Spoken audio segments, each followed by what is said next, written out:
सांसद हरिभाई पटेले रंगोत्सवની ઉજવણી કરી ડી માર્ગ સર્કલ નજીક યુવાનો સાથે હોળી રમ્યા।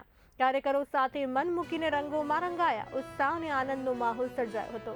રંગોત્સવે સૌમાં એકતા અને ઉમંગ જગાવ્યો। હરિભાઈ પટેલે નાગરિકોને રંગભરી શુભકામનાઓ પાઠવી હતી। હોળી ધૂળેટીનો પ્રસંગ બહુ આનંદદાયક હોય છે। લોકો ઉત્સવની જેમ મનાતા હોય છે। ગામે ગામ અને શહેરોમાં પણ લોકો આજે પ્રેમ વ્યક્ત કર્યા છે। આજના દિવસે વેરઝેર ભૂલીને લોકો પ્રેમથી એકબીજાને જેમ રંગો એકબીજાથી શુભે એમ રંગીને બધા યુવાનો પણ આજે કલરફુલ થયા છે। અને આ પ્રસંગે આ ઉત્સવ આનંદનો ઉત્સવ છે। સમૂહ ભેગો થાય ત્યાં હંમેશા એક આનંદ હોય અને આનંદનો ઉત્સવ હોય ત્યાં હંમેશા એકતાના દર્શન થતા હોય છે। આ પ્રસંગે સૌ કોઈ લોકોને ધૂળેટીના પ્રસંગે ખૂબ ખૂબ શુભકામનાઓ પાઠવું છું। એમને મનોમન એમનામાં આ પ્રસંગે ભગવાનની સદાય દરેકના ઉપર કૃપા રહે।